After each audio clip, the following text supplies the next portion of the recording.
உன் வழியை கர்த்தருக்கு மாத்திரம் தான் ஒப்புவிக்கணும். நம்ம பக்கத்தில் இருக்கிறவங்க, அக்கம் பக்கத்தில் இருக்கிறவங்க, சகோதரவங்க, சிஸ்டர்கிட்ட இவங்கெல்லாம் ஒப்பு கொடுக்கக்கூடாது. நேராக கர்த்தர்கிட்ட மாத்திரம்தான் ஒப்பு கொடுக்கணும். அப்போ தான் அவர் மேல் நம்பிக்கை வச்சாதான் காரியத்தை வாய்க்க பண்ணுவார். இது அவரே காரியத்தை வாய்க்க பண்ணுவாருன்னு நம்புறீங்கல்ல, உங்கள் கவலையெல்லாம் விசாரிக்கணும் அவர் மேலே வைக்கிறீங்கல்ல.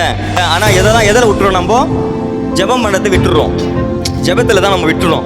நீங்கள் அதுக்கு தான் ஒன்றுத்துக்கும் கவலைப்படாமல் எல்லாவற்றையும் சேர்த்து விண்ணப்பத்தையும் சேர்த்து சோத்திரங்களை கூட ஜெபம் பண்ண சொல்லியிருக்காரு.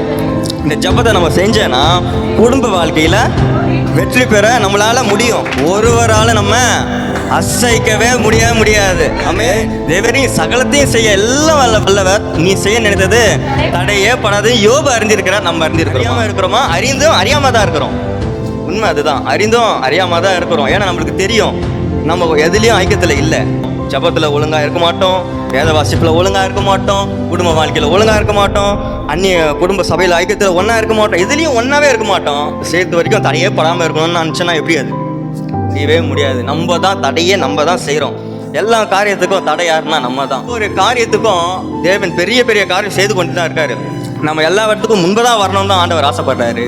அதெல்லாம் நம்ம அப்புறமா பார்த்துக்கலாம். சாப்பிட்டவனா ஜெபம் பண்ணிக்கலாமே, தூங்கினதுக்கப்புறம் கொஞ்ச நேரம் ஜெபம் பண்ணிக்கலாமே, சமையல் பண்ணதுக்கப்புறம் கொஞ்ச நேரம் கழிச்சு ஜெபம் பண்ணிக்கலாமே.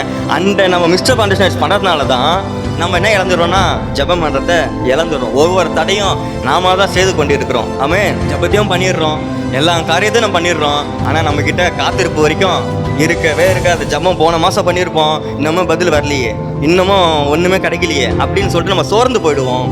ஆனால் பார்த்தீங்கன்னா கர்த்தருக்கே காத்திருந்தேன்னு வச்சுக்கோ, வெற்றி நிச்சயம். காத்திரு, பொறுத்திரு, கர்த்தரையே நம்பியிரு, கர்த்தர் பெரிய காரியம் செய்வாராக. ஆமே.